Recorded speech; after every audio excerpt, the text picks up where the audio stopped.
सर्दियों की एक गहरी घनी रात थी। दिसंबर का महीना, जब धुंध इतनी बढ़ जाती है कि सामने 5 फीट तक देखना मुश्किल हो जाता है।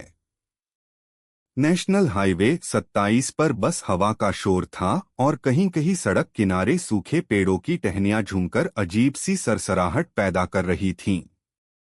राकेश यादव, उम्र 32 साल, एक अनुभवी ट्रक ड्राइवर था। उसके ट्रक का नाम सब जानते थे, शेरदिल। हर साल वह दिल्ली से लखनऊ तक का सफर करता था, दिन रात ड्राइव करते हुए। उस रात भी वो अपने ट्रक में सब्जियों का लोड लेकर निकला था। रात के करीब 1:30 बजे, जब बाकी सब रास्ते लगभग सुनसान थे, राकेश के ट्रक की हेडलाइट्स धुंध को चीरती हुई आगे बढ़ रही थीं।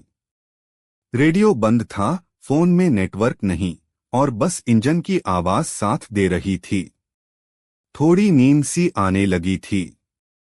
उसने झटके से चेहरा धोने के लिए पानी की बोतल उठाई।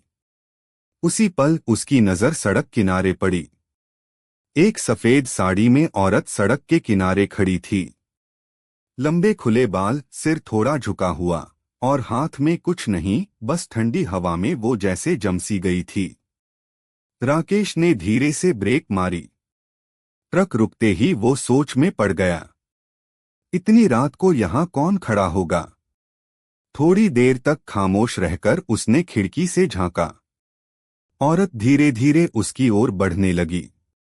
उसके कदम इतने हल्के थे कि सड़क पर आवाज तक नहीं हुई।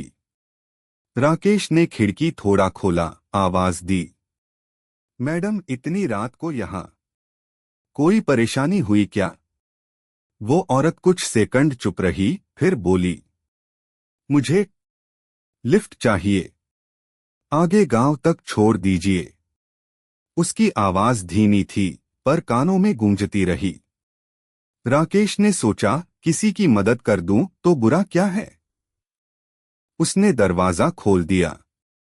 औरत अंदर आई। उसके कदमों के साथ ठंडी हवा भी ट्रक में भर गई।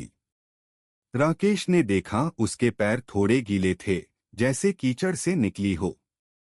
उसने गाड़ी स्टार्ट की और धीरे धीरे ट्रक चल पड़ा। कुछ देर तक दोनों चुप रहे। राकेश ने माहौल हल्का करने के लिए पूछा, आपका नाम क्या है? वो बोली, सीमा। बस सीमा कहिए। राकेश ने शीशे में देखा, पर कुछ अजीब लगा। उसका पूरा शरीर दिख रहा था, लेकिन चेहरा शीशे में नहीं दिखा। सिर्फ बाल और साड़ी, लेकिन चेहरा जैसे गायब हो। राकेश ने झटके से सिर हिलाया।